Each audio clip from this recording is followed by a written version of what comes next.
আসসালামু আলাইকুম ওয়া রাহমাতুল্লাহি ওয়া বারাকাতুহু। আজ বড় বড় বক্তারা আল্লাহ রসুল সাল্লাল্লাহু আলাইহি সাল্লামের নামে কিছু ভুয়া কথা বা বেদাতি কথা বয়ান করছেন।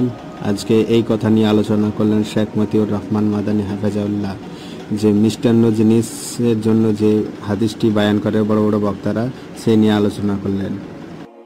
দিকে ডাকছি, আল্লাহর দিনের দিকে ডাকছি।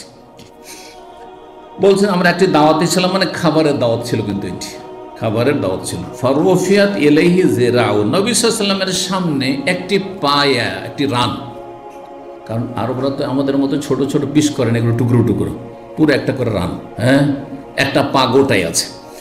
তো একটা রান নবী সাল্লাল্লাহু আলাইহি ওয়াসাল্লামের সামনে কি করা হলো, হ্যাঁ, ধরা হলো বা উঠানো হলো।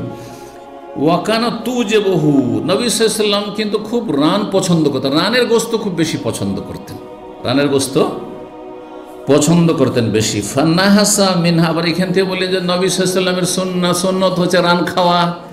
যেমন আমাদের বেদাতীদের কাজে সব মিষ্টি সুন্নত, হালুয়া খাওয়া, মিষ্টি খাওয়া নবীর সুন্নাত, হ্যাঁ।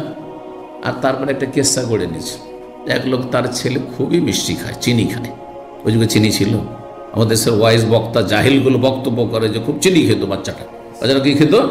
খুব চিনি খেত। জানেন না কেসা, বক্তাদের কেসা এগুলো, কম বক্তা এগুলো, কম বক্তাগুলো। তো তারপর নবী সাল্লাল্লাহু আলাইহি ওয়াসাল্লাম বলছেন যে এক সপ্তাহ পরে আসি।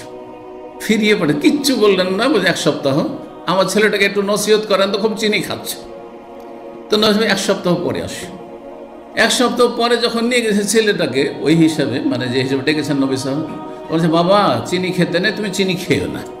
বলছে ইয়া রাসূলুল্লাহ, এই কথাটা তো গত সপ্তাহে বলে দিতে পারতেন। এই কথাটাই যখন বলবেন, তো আবার 8 দিন পরে আমাকে কেমন বলেন যে এসো।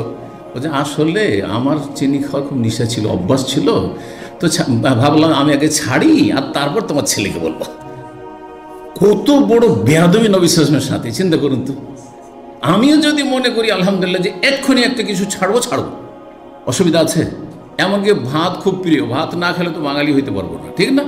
হ্যাঁ, সারা জীবন ভাতই খেয়ে এলাম, একসময় তো 3 বার, তারপরে কমে 2 বার, আর এই 5-7 বছর থেকে 1 বার শুধু। আর তারপরে সেটা পরিমাণ কমতে কমতে, ধরেন নামকে অস্তে।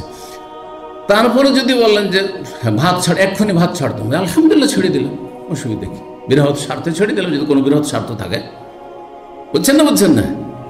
আর নবী সাল্লাল্লাহু আলাইহি ওয়াসাল্লামকে 8 দিন লাগবে চিনি ছাড়তে। হ্যাঁ, বেয়াদবির একটা সীমা আছে এইসব কম বক্তাদের। এইসব হচ্ছে আমাদের দেশীয় ওয়াজ। আমি মন গড়া বলছি না, এগুলো হচ্ছে আমাদের দেশের ওয়াজের নামে জালিয়াতি, ধর্মের নামে জালিয়াতি, জি, যার ফলে দেশের মানুষ হেদায়েত পায় না। জি, দেশের মানুষ হেদায়েত পায় না। জি আলহামদুলিল্লাহ, আমরা বক্তব্যটি শেষ করলাম। যিনারা এই বক্তব্যটি শুনেছেন, মানে অন্য বক্তাদের কাছে অবশ্যই তাদের কাছে পৌঁছে দেবেন।